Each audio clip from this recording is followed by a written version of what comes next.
কখনো আমি স্বপ্নেও কল্পনা করিনি যে এত ছোট ছোট কাজ আমার স্বামীর চোখের আড়ালে আমাকে করতে হবে। আমার স্বামী এটা পছন্দ করে না। স্বামী যে কাজগুলো না পছন্দ করে সেগুলো কিন্তু আমি স্বামীর চোখের আড়ালে চুরি করে চুপ করে কাজগুলো করি। হ্যালো এভরিওয়ান, আসসালামু আলাইকুম। Welcome back to my new another blog. Masfiz online blog থেকে মাসফির মম বলতেছি। কি অবস্থা সবার, কেমন আছেন সবাই? আই হোপ যে যেখানে আছেন ভালো আছেন, সুস্থ আছেন। আজকের ব্লগটা শুরু করেছি ছেলের স্কুল থেকে। ছেলের স্কুলে গিয়ে গেটের সামনে দেখি মাশাল্লাহ কি সুন্দর বাগান বিলাস ফুল ফুটে আছে। তারপর দেখতে পাচ্ছি কদম ফুল ফুটে আছে। তো আমি একটু ভিডিওতে ক্যাপচার করে নিলাম। মাশাল্লাহ দেখতে কিন্তু অনেক সুন্দর লাগতেছে। এখান থেকে কিছু বীজ নিয়েছি আমি আমার বাসায় ফুলের টবে কিছু গাছ লাগাবো। আর এই বাগান বিলাস গাছটা দেখলে কিন্তু আমার খুব ভালো লাগে, মনটাই অনেক ভালো হয়ে যায়। মাশাল্লাহ কালারটা। ছেলেকে নিয়ে স্কুল থেকে বাসায় আসার পরে গাছ থেকে একটা আম পেড়ে নিয়ে এসেছি। আর আমগুলো দিয়ে এখন টক ঝাল মিষ্টি কাঁচা আমের জুস বানাবো, যেটা কিন্তু গরমের জন্য খুব উপকারী। কাঁচা আমের জুসটা কিন্তু যারা হার্টের রুগী, তারপরে যাদের হৃদরোগ আছে, তারা মোটামুটি খেলে, ডায়াবেটিসের রুগী, সব কিছুই কিন্তু দেখবেন অনেক ব্যালেন্সে থাকে। তো প্রথমে আমি আমগুলো টুকরা টুকরা করে কেটে নিয়েছি। এর মাঝখানে আমি বিট নুন দিয়ে দিব। বিট নুন দিয়ে শরবতটা বানালে খুব ভালো লাগে। তার সাথে সাথে দিয়ে দিব আমি চিনি, তারপরে পরিমাণ মতো সাদা লবণ, আর দিয়ে দিব আমি সরিষাটা দিলে সবচেয়ে বেশি সুন্দর স্মেল আসে। আর পুদিনা পাতা অ্যাড করা যায়। আমার বাসায় পুদিনা পাতা এই মুহূর্তে ছিল না, তার জন্য কিন্তু আমি পুদিনা পাতাটা দেইনি। পুদিনা পাতা দিলে শরবতটা খেতে মাশাল্লাহ অনেক ভালো লাগে। তো এখন আমি সবকিছু ব্লেন্ড করে নিয়েছি অলরেডি। তো এই যে এখন গ্লাসে গ্লাসে ঢেলে দিব। এটা কিন্তু আমি ছাঁকনি দিয়ে ছাঁকবো না, কারণ খুব মিহিভাবে ব্লেন্ড হয়েছে। এটাতে একটু পানি মিশাবো, যেহেতু অনেক গাঢ় হয়েছে, লবণ টবণ একটু বেশি আছে। একটু পানি মিক্স করে মজাদার একটা শরবত তৈরি করে নিলাম। এখন সবাই মিলে গরমে এই শরবতটা খেয়ে নিব। তো যারা এই মুহূর্তে আমার ভিডিওটি দেখা শুরু করেছেন, তারা প্লিজ একটা লাইক দিয়ে একটা কমেন্ট করে আমার সাথে থাকতে পারেন। আর যদি আমার ভিডিওটি বেশি ভালো লাগে, প্লিজ ফ্রেন্ডস এবং ফ্যামিলির সাথে শেয়ার করতে পারেন। যারা অলরেডি আমার বন্ধু হয়েছেন, তাদেরকে জানাচ্ছি অসংখ্য অসংখ্য ধন্যবাদ। তো এখানে কিন্তু আমার শরবত রেডি। আর কিছু আম দেখছেন না রেখে দিয়েছি, এটা কিন্তু আমি চুরি করে খাবো। আর চুরি করে কেন খাবো? কারণ আমার হাজবেন্ড এই যে আম দিয়ে লবণ মরিচ দিয়ে মেখে খাবো, এটা কিন্তু সে পছন্দই করে না। বলে পেটের সমস্যা হবে, পেট জ্বলবে, আরো হ্যান ত্যান কত কথা। শরবতটা নিয়ে এসে রেখে আমি এই দেখেন চলে এসেছি। হাজবেন্ডকে না দেখিয়ে না জানিয়ে চুরি করে করে এই আমটাই আমি খাবো, সেই কথাটাই কিন্তু আমি বলতে চাচ্ছিলাম ভিডিওর শুরুতে। এই যে লাল মরিচ দিয়েছি না, লাল মরিচ আর বিট নুন দিয়ে এই আম মাখাটা জাস্ট কি বলবো। এখন ভিডিও এডিট করার সময়ও আমার জিভে দিয়ে লোল পড়তেছে। তো যাই হোক, হাজবেন্ড কিন্তু এটা একদমই পছন্দ করেন না। ওই যে গুঁড়ো মরিচটা দিয়ে খাবো, ও বিভিন্ন ধরনের কথা বলবে, এটাতে এটা সমস্যা হবে, ওই সমস্যা হবে।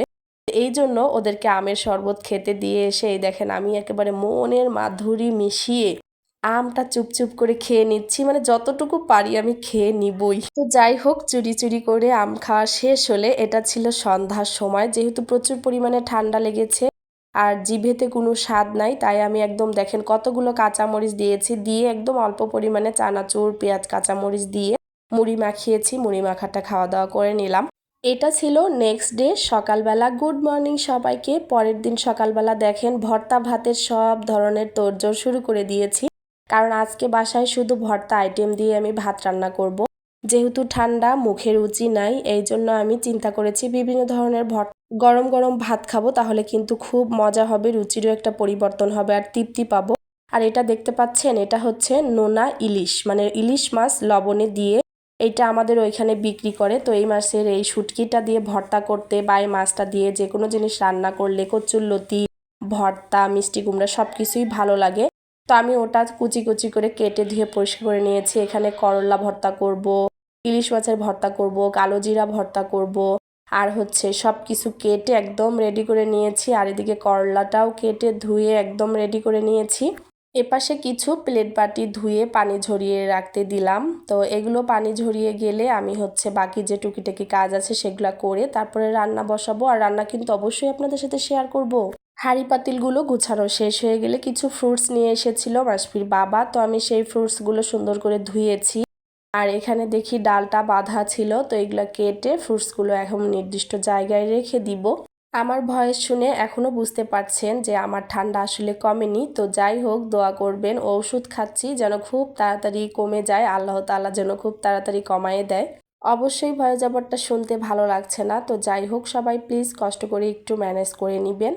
তো এদিকে ফলগুলো ধুয়ে পানি ঝরানো শেষ, আর আমি এখানে নিয়ে এসেছি ফলের ঝুড়িতে ফলগুলো রেখে দিব।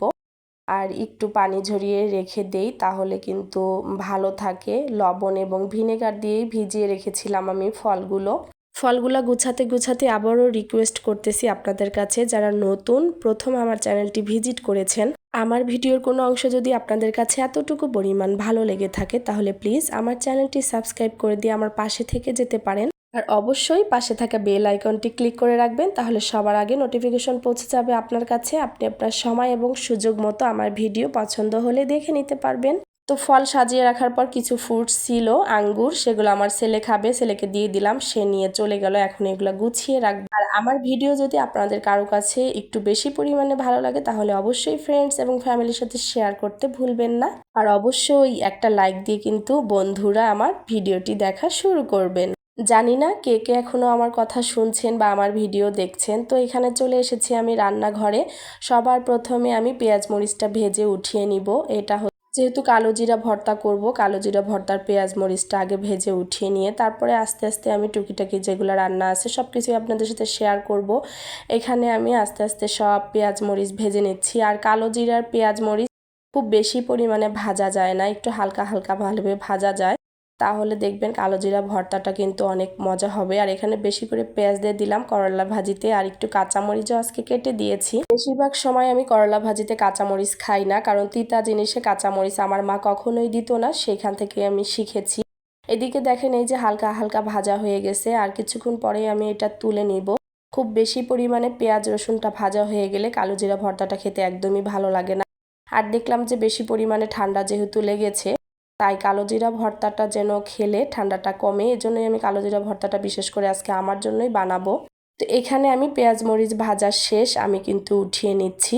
কিছু কিছু কাজ নিজের মনের যেটা পছন্দ, দেখবেন যে হাজব্যান্ডের সেটা পছন্দ না, তারপরেও কিন্তু আমি সেটা করে থাকি। যেহেতু এই যে আম মাখার কথাটা বললাম, ও কিন্তু আম মাখাটা ওইভাবে পছন্দ করে না। মাখা বলতে লবণ মরিচ দিয়ে আম খাওয়াটা, তো আমি কিন্তু ওইভাবে পছন্দ করি, এই জন্য ওর চোখের আড়ালে এই কাঁচা আমের সিজনে আমি কিন্তু প্রায় সময় ওটা খেয়ে থাকি।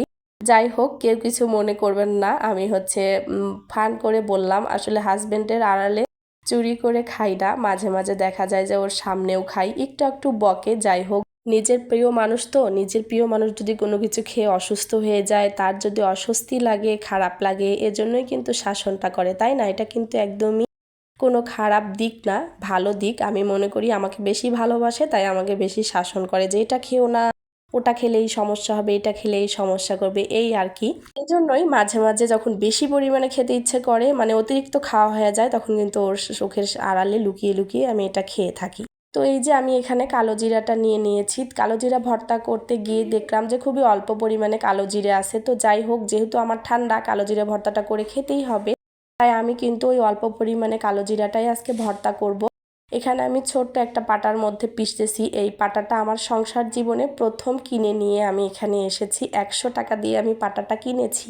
তো এই পাটাতে এখন দেখি বাটা মশলা বাটতে গিয়ে বা ভর্তা করতে গিয়ে একটু পড়ে যায়, চিন্তা করেছি একটু বড় সাইজের পাটা কিনবো। ভর্তা আইটেম কিন্তু আমার ব্লেন্ডারে করে খেতে একদমই ভালো লাগে না, পাটায় খেতে সবচেয়ে বেশি মজা। আর দেখতে পাচ্ছেন ভর্তার শেষে এই যে পাটার উপর ভাত মাখাটা, এটা আমি খুব বেশি পরিমাণে মিস করি। আমার মা যতবার ভর্তা করতো ততবার কিন্তু আমি এটা খেতাম। আর এই যে এখন মাখতেছি, এটা কিন্তু আমি, আমার হাজবেন্ড এবং আমার ছেলেও খাবে, কারণ এটা এত পছন্দ। আমার মনে হয় যে প্লেটে ভাত মেখে খাওয়ার চেয়ে এই পাটাতে খাওয়া সবচেয়ে বেশি মজা। তো এখানে আমি গরম ভাতও বসিয়ে দিলাম। আর পাটাটা কিন্তু ধুয়ে নিয়েছি, যেহেতু কালো জিরা ভর্তা করেছিলাম। আর এখন আমি ইলিশ মাছের ভর্তা করব। পাটাটা ধুয়ে নিয়ে সব ইলিশ মাছগুলো একসাথে করে একটু পিষে নিলাম, এতে করে আমার কাঁটাটা বেছে নিতে অনেক সুবিধা হবে। ইলিশ মাছে প্রচুর কাঁটা থাকে, খুব সাবধানে ইলিশ মাছের কাঁটা বেছে তারপরে কিন্তু ভর্তাটা করতে হয়। তো কাঁটা বাছা শেষ, এখন আমি পেঁয়াজ রসুনগুলোও বেটে নিই, হাতে মেখে এই যে সুন্দর করে ভর্তা করেছি। এত মজা হয়েছিল এই ভর্তা, কি বলবো। তো এই যে আমার দুপুরের জন্য হয়ে গেছে করলা ভাজি, মচমচে করে করলা ভাজি করেছি, আর হয়ে গিয়েছে ইলিশ মাছের ভর্তা, কালো জিরা ভর্তা। এর সাথে গরম ভাত দিয়ে খেতে যা মজা হবে না। শাওয়ার কমপ্লিট করে, নামাজ কমপ্লিট করে চলে এসেছি একদম সরাসরি ডাইনিংয়ে, কারণ এখন খাবো। আগের দিনে একটু গরুর মাংসও ছিল, তো সেইগুলা দিয়েই আজকে খেয়ে নিব। আর করলা ভর্তাও করে নিয়েছি। তো এখানে আমি সবার প্রথমে হাজবেন্ডের প্লেটটা একটু সাজিয়ে গুছিয়ে দিচ্ছি। যেহেতু আজকে স্পেশাল খাবার বলতে ভর্তা আইটেম দিয়ে ভাত, সেই জন্য কিন্তু সুন্দরভাবে প্লেট সাজিয়ে এই যে দুইজনই খেতে বসে গেছি। আর কালো জিরা ভর্তা দিয়ে লেবু চিপে ভাত খেলে জাস্ট অসাধারণ খেতে। যে খায়নি সে একবার খেয়েও ট্রাই করে দেখবেন, মাশাল্লাহ খুব মজা। মাছের ভর্তা কালো জিরা ভর্তার সাথে লেবু দিয়ে খেলে খুব ভালো লাগে। ওই পাশে দেখতে পাচ্ছেন হাজবেন্ডের প্লেট কিন্তু খালি, আর ও আবার ভাত নিয়ে নিবে, কারণ হচ্ছে ওর ভর্তা নাকি খুব বেশি পরিমাণে মজা লেগেছে। তো ভর্তা দিয়ে আর ভাজি দিয়ে ভাত আজকে আমার সাথে অনেক মজা করে খাচ্ছে। মাশাল্লাহ, আলহামদুলিল্লাহ, আল্লাহর দরবারে লাখ লাখ শুক্রিয়া যে আজকে এত তৃপ্তি মতো ভাত খেয়েছি। তারপরে লম্বা একটা ঘুম দিয়েছিলাম, আর এই যে বিকেলবেলা চলে এসেছি ছাদে। খুব বেশি পরিমাণে বৃষ্টি হচ্ছে, তো গাছগুলো একদম সবুজ হয়ে গেছে। ওই দেখেন কি পরিমাণে লিচু ধরেছে এই গাছে। আর এই লিচুগুলো অলরেডি পাকা শুরু করে দিয়েছে, কিছুদিন পরে লিচুগুলো খাওয়া যাবে। ছাদের পরিবেশটা ঘুরে ঘুরে দেখছিলাম। বিকেলবেলা ছাদে উঠতে খুব ভালো লাগে। আর ওই দেখেন আমাদের গাছের আম, অনেক আম ধরেছে। কালকে এখান থেকে কিছু আম পেড়ে খাবো, সেগুলো আপনাদের সাথে শেয়ার করব। তো ছাদে হাঁটাহাঁটি করতে করতে আজকের ভিডিওটা এখানেই রেখে দিচ্ছি। দেখা হয়ে যাবে নেক্সট কোনো ভিডিওতে। ততক্ষণ পর্যন্ত সবাই ভালো থাকবেন, সুস্থ থাকবেন, আর আমাদের জন্য বেশি বেশি করে দোয়া করবেন। আল্লাহ হাফেজ সবাইকে। আসসালামু আলাইকুম।